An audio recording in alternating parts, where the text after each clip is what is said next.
नमस्कार आपनालोक सकलोके पुनर्बार स्वागतम नस्माई मजिद बंधुসকল लगते चामक आज 9टा गुरुत्वपूर्ण खबर। प्रथमটো खबर ट्रेडिंग स्केमे जुकारिছে राज्य और तार মাজতে देश एरि पलायन ट्रेडिंग स्केমৰ अन्यतम अभियुक्त कोरियोग्राफार तथा अभिनेत्री सुमी बरा सह तेवर स्वामी तार्किকৰ भारत एरि नेपालत आत्मगोपन करिছে এই দুগৰাকী প্ৰবঞ্চকে। 3 তাৰিখে नेपाলৰ দালাল চক্ৰৰ সহযোগত চুবুৰীয়া দেশখনত আশ্ৰয় লৈছে এই দুগৰাকী মহাপ্ৰবঞ্চকে। नेपालत आत्मगोपনৰ তথ্য পোহৰলৈ আহিছে অভিনেত্ৰী সুমি বৰা আৰু তেওঁৰ স্বামী তাৰ্কিক বৰাৰ। 3 তাৰিখে পুৱা 7 বজাৰ পৰা 8 বজাৰ ভিতৰত শিলিগুৰি হৈ नेपालत প্ৰৱেশৰ সন্দেহ আৰু পলায়নৰ সময়ত দুই প্ৰবঞ্চকে ব্যৱহাৰ কৰিছে বিলাসী কলা ৰঙৰ ফৰচুনাৰ বাহন। তাৰ্কিকে নিজে গাড়ী চলাই সুমিক লৈ গৈছিল আৰু কাকৰ ভিত্তিত আত্মগোপনৰ তথ্য পোহৰলৈ আহিছে। नेपाলৰ দালাল চক্ৰৰ সহায়ত অতি গোপনে চুবুৰীয়া দেশখনত প্ৰৱেশ কৰিছে সুমি বৰা সহ তেওঁৰ স্বামীয়ে। পৰৱৰ্তী খবৰ স্মাৰ্ট মিটাৰৰ বিৰুদ্ধে এবাৰ গৰজি উঠিল প্ৰাক্তন মন্ত্ৰী তথা বৰ্তমানৰ বিজেপিৰ বিধায়ক সিদ্ধাৰ্থ ভট্টাচাৰ্য। এইবাৰ স্মাৰ্ট মিটাৰৰ অৰাজকতাৰ বলি হল বিজেপিৰ বিধায়ক সিদ্ধাৰ্থ ভট্টাচাৰ্য। স্মাৰ্ট মিটাৰৰ বিৰুদ্ধে এবাৰ গৰজি উঠিল খুদ বিজেপিৰ বিধায়ক। স্মাৰ্ট মিটাৰৰ অৰাজকতাৰ বলি হল বিজেপিৰ বিধায়ক সিদ্ধাৰ্থ ভট্টাচাৰ্য। স্মাৰ্ট মিটাৰক লৈ খং উঠিল খুদ বিজেপিৰ বিধায়কৰ। নিজ চৰকাৰৰ বিদ্যুৎ বিভাগৰ কাণ্ডত ক্ষোভিত বিধায়কগৰাকী। বিধায়কগৰাকীৰ কোনো অনুমতি নোলোৱাকৈ স্মাৰ্ট মিটাৰ লগাই দিয়াৰ অভিযোগ আৰু স্মাৰ্ট মিটাৰৰ নামত বিদ্যুৎ কৰ্তন কৰি হাৰাশাস্তি কৰাৰ অভিযোগ বিজেপিৰ বিধায়ক সিদ্ধাৰ্থ ভট্টাচাৰ্যৰ।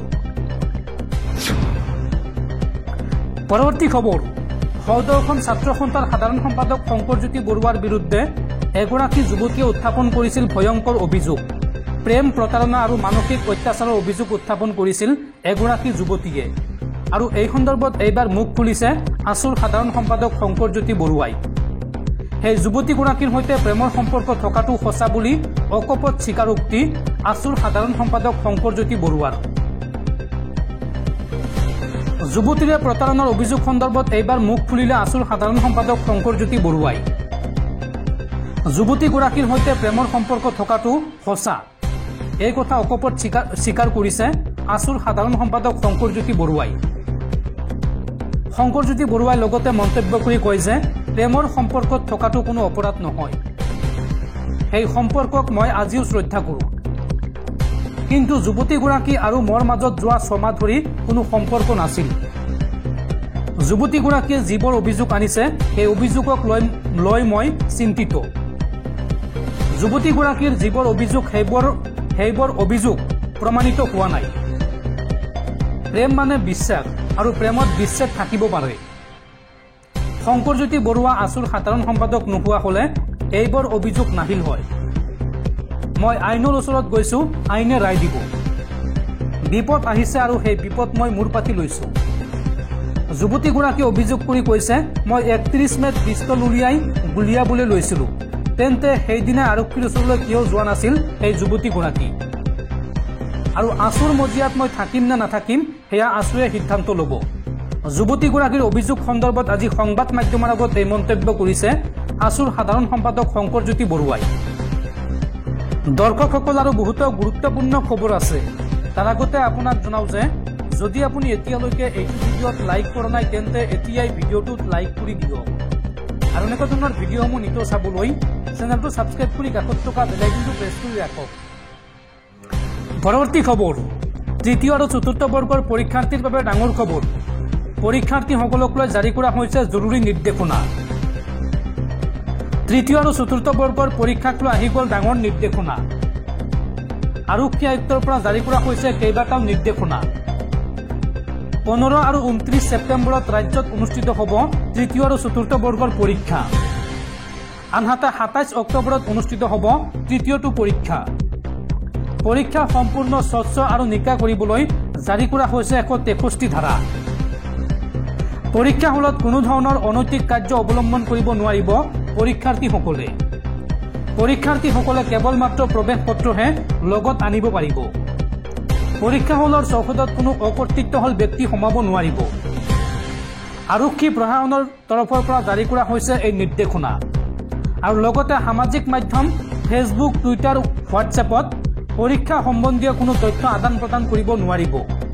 শেহতীয়াকৈ অসম আৰক্ষীৰ ফালৰ পৰা জাৰি কৰা হৈছে এই নিৰ্দেশনা। পৰৱৰ্তী খবৰ, 2026 অসমত হ'ব কংগ্ৰেছৰ চৰকাৰ। বিজেপিৰ দিন শেষ, অসমত এইবাৰ হ'ব কংগ্ৰেছৰ চৰকাৰ। আৰু 2026 অসমত কংগ্ৰেছৰ চৰকাৰ হোৱাৰ পিছত মুখ্যমন্ত্ৰী হিমন্ত বিশ্ব শৰ্মাৰ পত্নীৰ এটা সম্পত্তিৰ হিচাপ ল'ব চৰকাৰে। যোৰহাট জিলা মহিলা কংগ্ৰেছৰ উদ্যোগত নাৰী ন্যায় প্ৰতিবাদী কাৰ্যসূচীত অংশ লৈ এই মন্তব্য অসম প্ৰদেশ মহিলা কংগ্ৰেছৰ সভানেত্ৰী মীৰা বৰঠাকুৰৰ। পৰৱৰ্তী খবৰ, অসমৰ সংখ্যালঘু লোকসকলৰ সমস্যাক লৈ শীঘ্ৰে নীতিশ কুমাৰ আৰু চন্দ্ৰবাবু নাইডুৰ কাষ চাপিব অসম সংখ্যালঘু সংগ্ৰাম পৰিষদ। NDAৰ এই দুই জ্যেষ্ঠ নেতাৰ লগতে কেন্দ্ৰীয় চৰকাৰক সংখ্যালঘুৰ সমস্যাৰ বিষয়ে অৱগত কৰাৰ কথা ঘোষণা অসম সংখ্যালঘু সংগ্ৰাম পৰিষদৰ।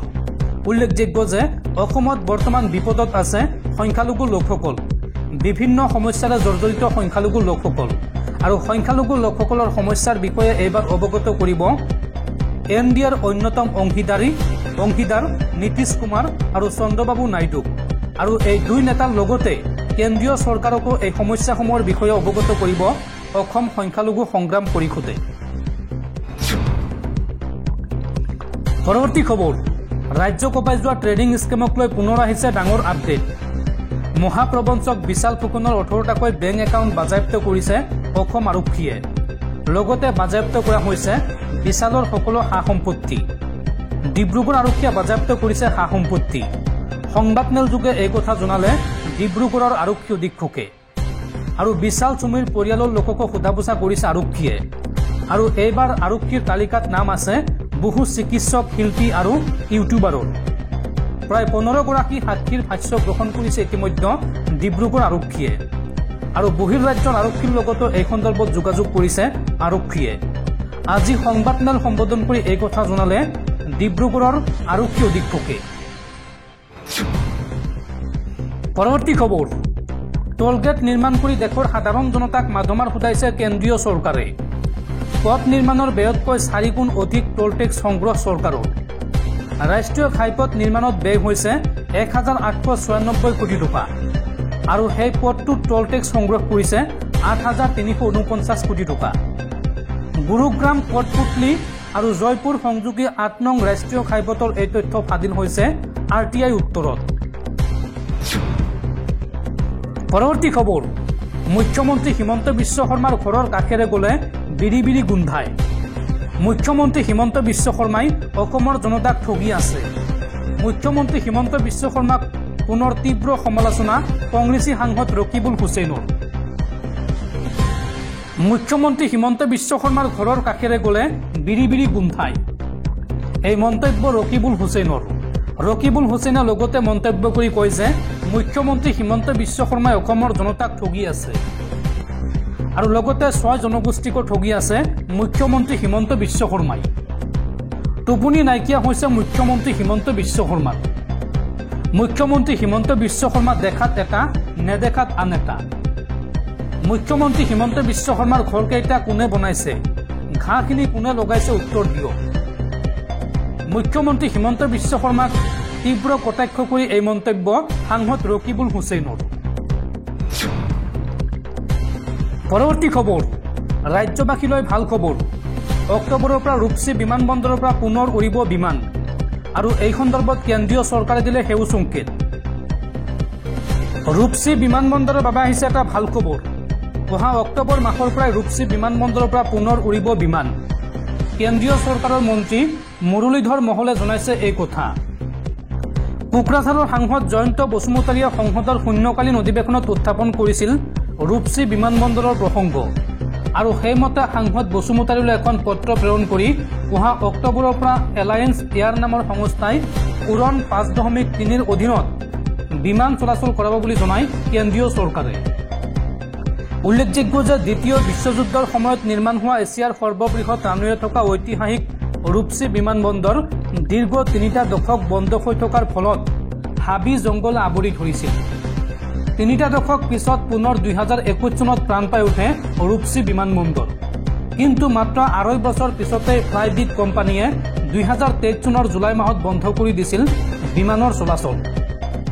কিন্তু বিগত 1 বছৰ ধৰি বিমানৰ চলাচল বন্ধ হৈ থকাৰ পিছত ৰূপসী বিমানবন্দৰৰ অস্তিত্বক লৈ উত্থাপন হৈছিল বহু প্ৰশ্ন। এলায়েন্স এয়াৰ নামৰ কোম্পানীয়ে বিগত দিনত কেইবাবাৰো বিমান চলাচল কৰাৰ কথা ঘোষণা কৰিছিল যদিও সম্ভৱ হৈ উঠা নাছিল। আৰু শেহতীয়াকৈ কেন্দ্ৰীয় মন্ত্ৰীগৰাকীয়ে এই ঘোষণা কৰাৰ পিছত পুনৰ এক আশাৰ ৰেঙনি দেখা গৈছে ৰূপসী বিমানবন্দৰৰ বাবে।